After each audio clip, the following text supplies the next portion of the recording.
What's up everybody, SuperDorks fan here, and today I want to tell you a little bit about my experience at the Barrett-Jackson Scottsdale auction and what I learned there about classic cars and oil as well. But first, I'm going to give a huge thank you to Pennzoil for bringing me out to the Barrett-Jackson Scottsdale auction and also for sponsoring this video.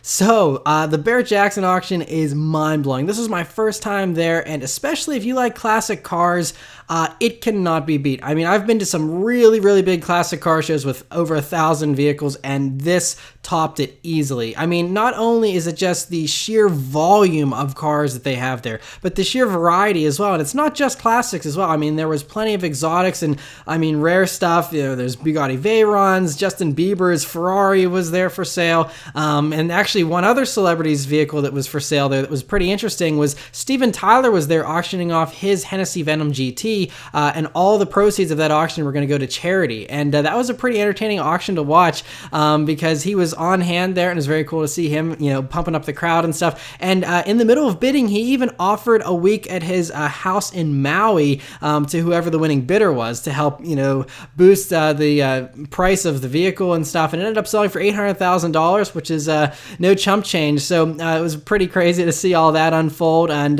we also got to meet John Hennessy himself, who, you know, built the Venom GTs and was able to, you know, talk with him about the cars that he builds and modifies.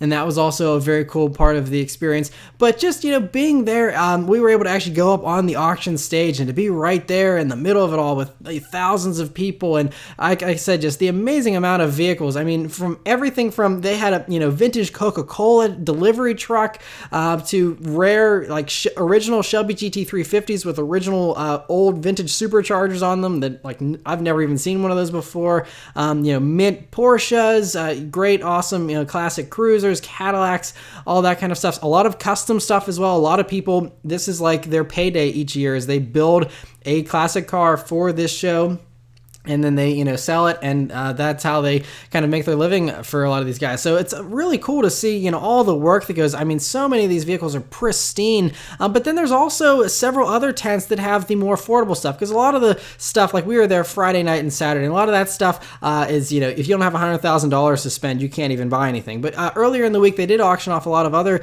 classics that, you know, went for very reasonable amounts of money. So it was, you know, pretty impressive, again, just to see the hugely diverse amount of classic cars there. And I've always loved classic cars. I still hope to own one at some point here one day. But one of the questions I had about classic cars, you know, and people that own them is, you know, what do you do as far as keeping them on the road? You know, like, for example, with oil and what kind of oil you put in them. Because with, you know, there's all these modern oils, there's synthetics. I mean, Pennzoil uses natural gas. There's all these different, you know, high-tech things, and all these cars were designed to run on old-fashioned, simple, conventional oil. So what do you do? And, you know, how do these old engines react? And it was actually, I was kind of surprised the answer was pretty simple, and that's, you just go by what the owner's manual recommends. And a lot of these classic cars actually take very standard amounts of oil, and, you know, the different oil types and weights are always often very common as well. But you know, they also say, you know, Pennzoil always recommends to, you know, keep the same type of oil in the car that it's been used to running. You know, if a car is 50 years old, you don't want to switch up the oil in it and you know, possibly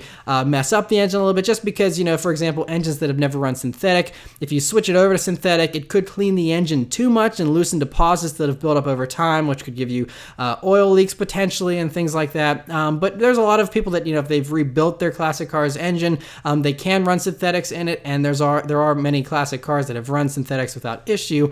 So it all just depends on the engine, how many miles it has, you know, all that kind of stuff.